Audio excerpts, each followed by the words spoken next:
Kasi alam mo rin, pag ikaw nag-aaral, ang teacher mo, alam niya kung anong grade ang para sa'yo.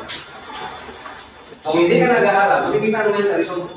Katinan niyo yung dalawa niyo, tingnan niyo sa exams niyo. Right? Alam niyo mali ninyo, binigyan ko kayo ng retards. Tama yun eh. Tama yun eh. Oo. Binigyan kayo ng retards, hindi kayo ng plano ano dapat yung sagot. Hindi na plano yan eh. Ilan sa inyo gumawa ng study notes? Ha? Ilan sa inyo gumawa? Ilan, kunti lang.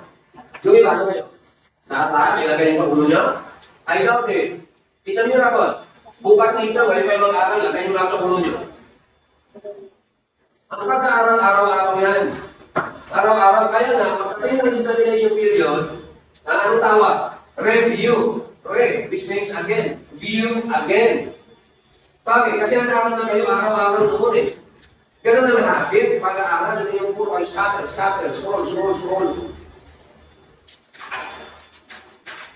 Dahil ba kasi, pinag-aaralan nyo sa cellphone. Kaya pag tumulong ang ringtone ng cellphone ninyo, you will be tempted to open it. Pag kayo nag-aaral, put off your cellphone.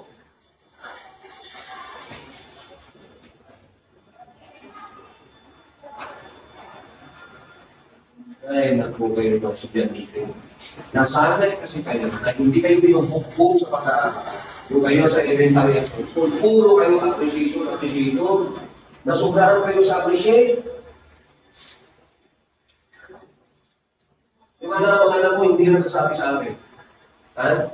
Sigurado na yung mga anak mo hindi nagsasabi sa akin kung ano ang grade nila, ano ang performance ng eskwelahan. Wala. Pag-ibot na lang ako sa inform ko sa mga teacher. Sir, ato sa school, dahil bata din mo sir, may anak na ito. Kinanglan niya sa parent na magtapos sa iya. Sino ko inform ko? Ang school na nag-inform ka. Kasi yung nasabi ko sa anak ko, do your best. Do your best. Alam niyo man, mahal ang vision. Yan yung sabi ko sa kanya. Mahal ang vision. Ang pinabakain natin dyan, galing yan sa pawis at tumugo. Hindi yung galing sa pagdadataw. Mahal ang gasto sa pagdadataw. Kaya do your best. Yun na sabi kami.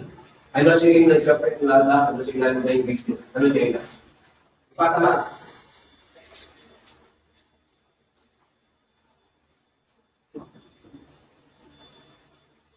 Okay? So ano yung sahin ng grade na yan? Na failure? Sabi mo, o di ba rin ang taon yan?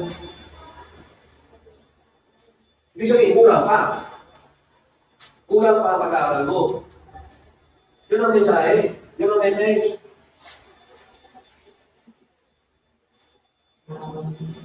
Meron kami eh. Kasi dyan kayo hindi ko na makita yung motivator. Hindi ko na makita yung leadership ko. So, mas biyan ko. Hindi talaga. Pero this is what I'm going to tell you. I never cheat giving my grades to you. If you receive that grade, you deserve that.